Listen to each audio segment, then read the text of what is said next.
Well, I work for a big corporation where the thing what we sell's education. Some factories churn out the cheese. This factory sells college degrees. I work on the outside grounds crew. Sometimes I move furniture too. Someday I might go back to school and get my diploma too. Well, a degree is a mighty swell thing. It could help you get a job and everything. Or you could frame it and put it up on your wall. Yeah, you'd never regret it at all. I think the students love this place. And why not? 'Cause they all get good grades. These days the customer always is right. No need to study or read and write. There's just one problem with the swell program here. One thing that to me don't seem fair. How come we got all these special studies for just a select few minorities?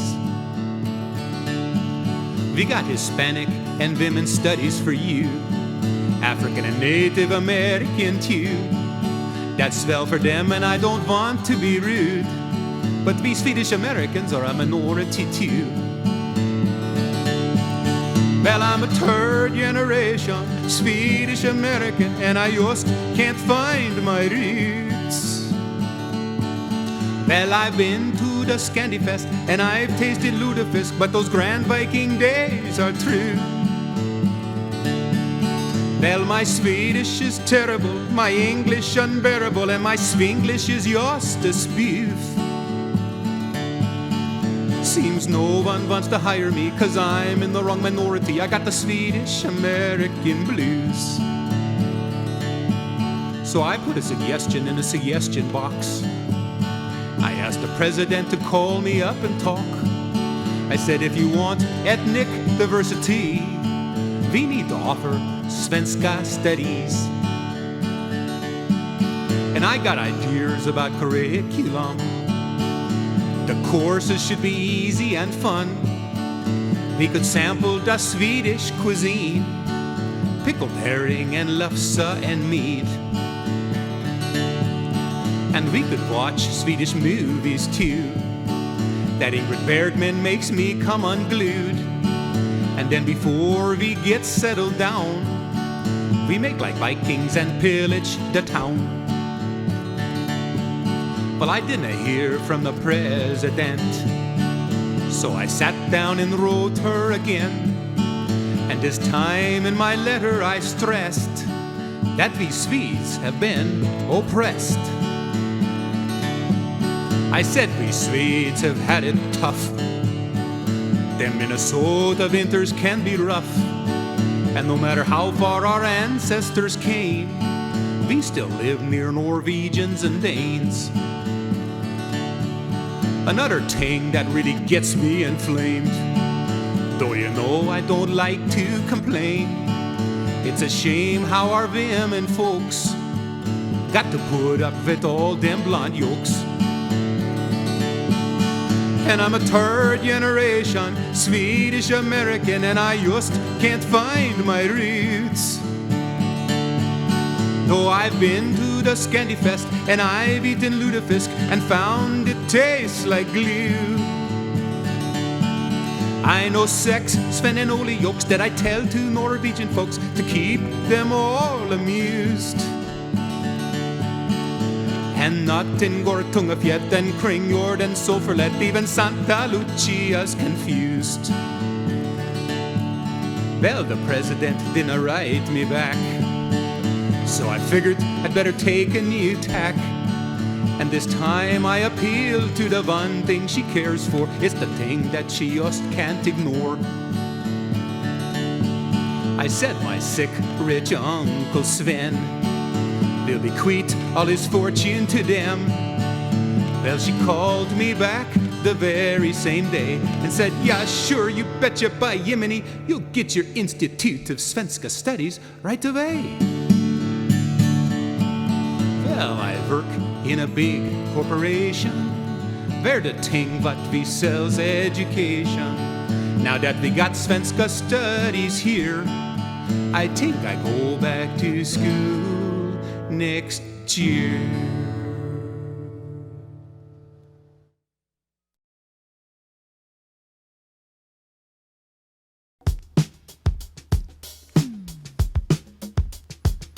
I took my students on a trip to the Grand Canyon. Everybody thought we were gonna have some fun. So we piled into the vans with our gear and our dough, and we headed out to the Colorado Plateau. We were driving long hours to get from here to there, arm waving at the earth science everywhere. I'm teaching academic information, cause the 4-credit course wasn't just a vacation. We were driving along, 3 vans in a row, when van number 3 pulls off of the road.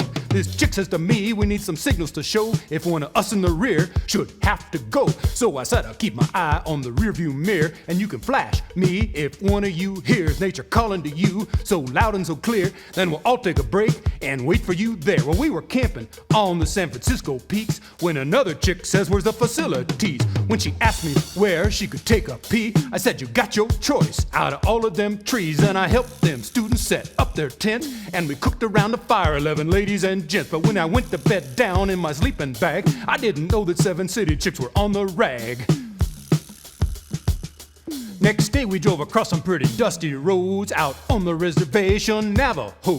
Then the first valley girl starts to sulk and cry, cause she's scared we're all gonna get lost and die. Soon we find our way back to the main paved road, but this valley girl stays in warpath mode. So they pull her van up to a pay phone, and this irate student commenced to phone home. First she tries to call the college president. When she didn't get through, she calls the vice president. Then she calls my own department chair and complains that I'm trying to kill them all out there. When we got back to our campsite, well, van number 3 was nowhere in sight. They went AWOL to bathe and eat dinner in town. 3 California princesses were looking for the crowns. When they finally get back to the campsite, well, princess number 1 was fit to be tied. She demanded that next day we all go to the phone so she could call the president and complain some more. Then they refused to drive on more dirt roads, and they stayed in bitchin' and moaning mode. Through Utah's finest parks they kept making us stink. You can lead a horse to water, but you can't make them think. About this time the trip stopped being fun.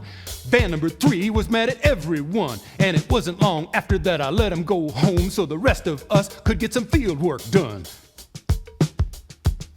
When we got back home, I found they trashed their van and written letters to the president that did demand that I be disciplined for risking their lives out under them gorgeous southwestern skies. Soon a letter came to me from Affirmative Action, said I must respond to these allegations that I harassed these students sexually on that fateful camping trip with van number 3. So I took this opportunity to read our affirmative action policy, and there I learned that the president can fire me if I harass them students sexually.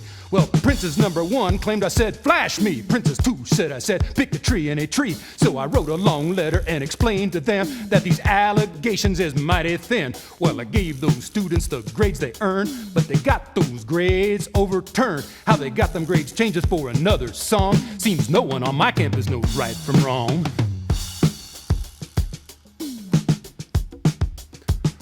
Well, I really learned some lessons this time. These days the power goes to the students that whine, and when schools bend over backwards to please and placate them, it becomes impossible to educate them. Well, affirmative action never wrote me back, but the damage was done. They had painted me black. If this is how they can misuse this policy, I say the cure is worse than the disease. So if you're contemplating a field trip with some modern college coeds, let me give you a tip. Beware, good professor, it could be a trap. You too could face the sexual harassment rap.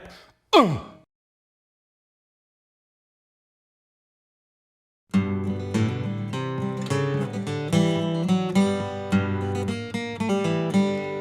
back in the fall of '92, I'd been teaching my classes for a week or two when this one green memo appears to me, explaining this thing they call RPT, which is the process, you understand, by which decisions are made concerning my retention, promotion, and tenure at the university.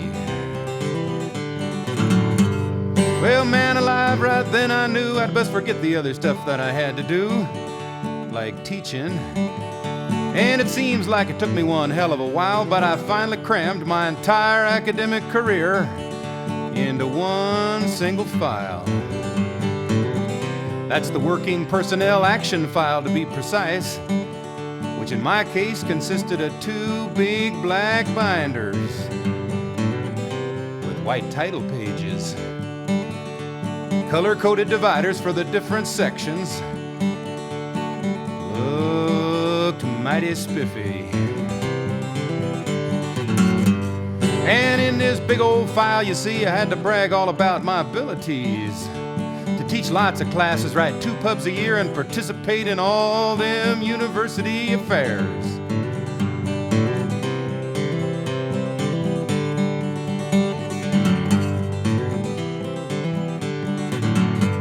And then my file did make the rounds to deans and committees all over town, and after a while a fancy letter came and said, "Son, we have decided that you shall be retained.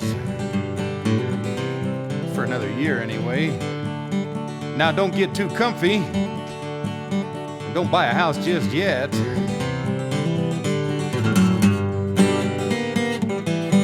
Well, I struggled through into 95, happy just to be alive, when another memo announced a yet greater trial. It said, "Boy, it's time to update your file."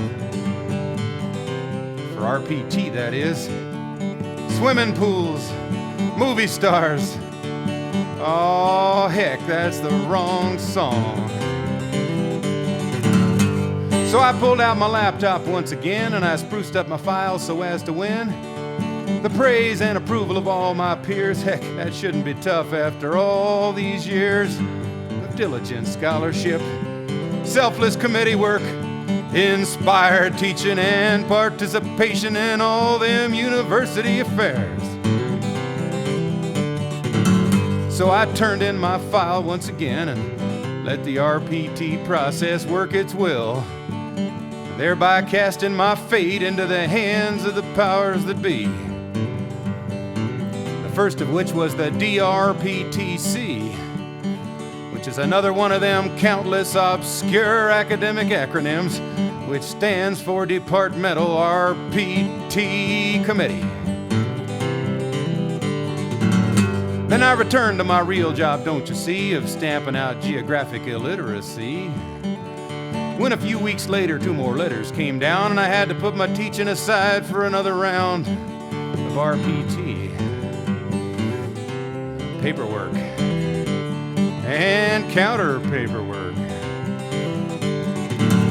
Because they claimed that my teaching wasn't up to snuff, my service was weak, I hadn't done enough, and all in all, I just hadn't met the academic standards which had been set by my fellow professors at the university. And my colleagues listed several gripes. Seems I offended people of all colors and stripes. I discriminated against both women and men, and I was just plain too authoritarian. Well, to decode letters of this kind, sometimes you got to read between them lines. But what they were saying was pretty plain to see. This white boy here just ain't PC. Politically correct, that is.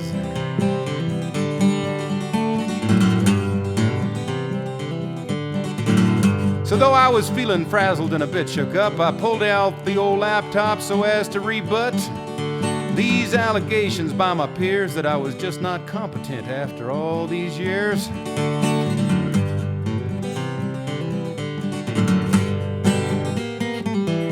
Then soon 2 fancy letters appeared to me from the provost and the URPTC, that's University RPT Committee, and both these letters did tentatively recommend that my university career should end next year. In other words, they was agreeing with the DRPTC's recommendation. So then I had to take my case in person now to the powers that be and tell them how I'd been misjudged by my peers and I was really okay, and in truth, I deserved to stay at the university.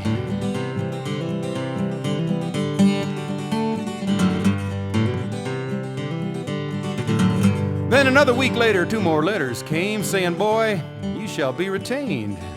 Seems the powers that be had changed their minds and decided to grant me a little more time to improve my record for RPT.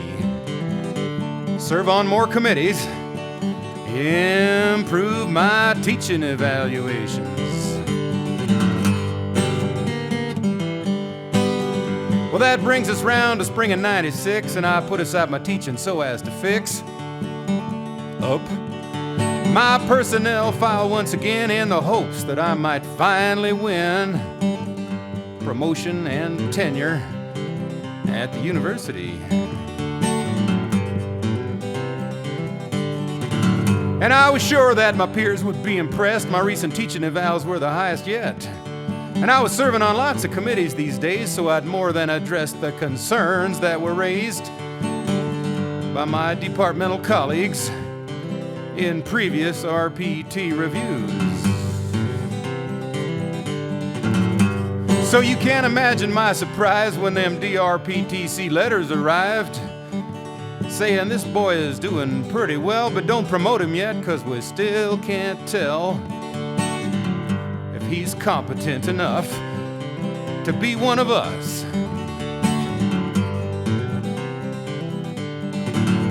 So when I picked myself up off the floor, I pulled out my laptop, and as before, I patiently explained in this last rebuttal that my departmental colleagues was a bit befuddled. And they was ignoring the facts and bending the rules once again, as seems to be their wont.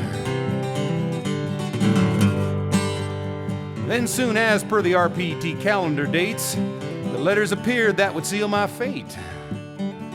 They said, "Boy, now that your life's a wreck, we're gonna give you tenure at Turkey Tech." How about that? Now that I couldn't care less.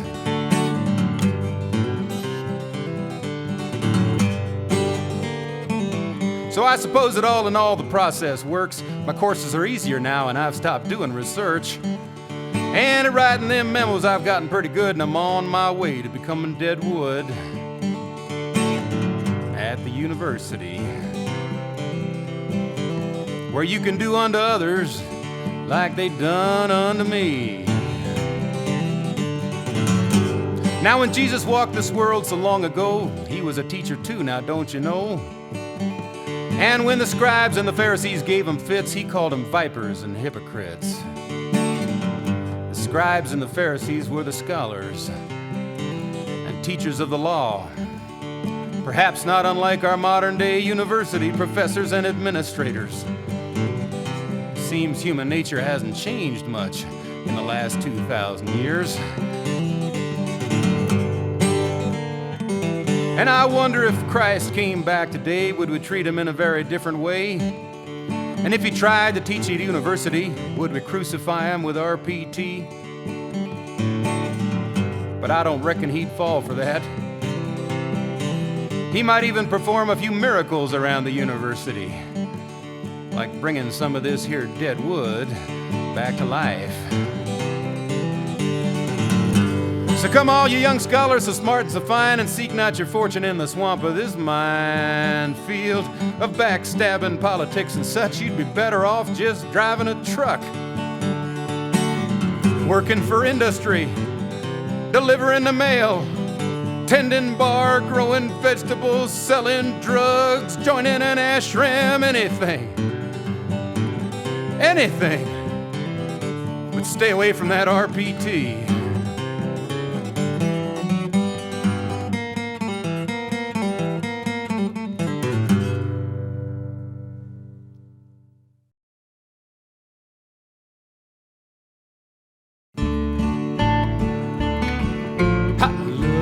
My old truck, she's a good one. She and I have seen 300,000 miles. I never had another near as faithful. 15 years now we have crossed this land in style. This truck and I, we've got a lot in common. Both been driven long and hard and fast. And we're both lucky that while everything's still working, we have discovered the slow lane at last. So let them fancy folks speeding by us in their fancy brand new cars. They can have the fast lane competition and road wars. This old truck and I'll just poke along these quiet country roads. There ain't no hurry when you got no place to go. I just sacrificed an old t-shirt to wax her. It's been a year now, so I guess that it's high time. She got a few more dancing dings than when I bought her. But Lord, this old girl still can't take a shine. Her tailgate is a sea of bumper stickers. Kill your TV, get corporations off welfare. Practice random kindness and senseless acts of beauty. Defunding education is defeating the future. But we ain't seen it all, but we've seen enough to know it ain't how you look or what you got or how fast you can go. It's will you stop to help another who is stranded on the road. It's the kindness in your heart that matters most. I love my old truck, she's a good one. She and I have gone 300,000 miles. Well, that's enough to circle this old planet 12 times round, and it looks like we'll keep trucking on a while.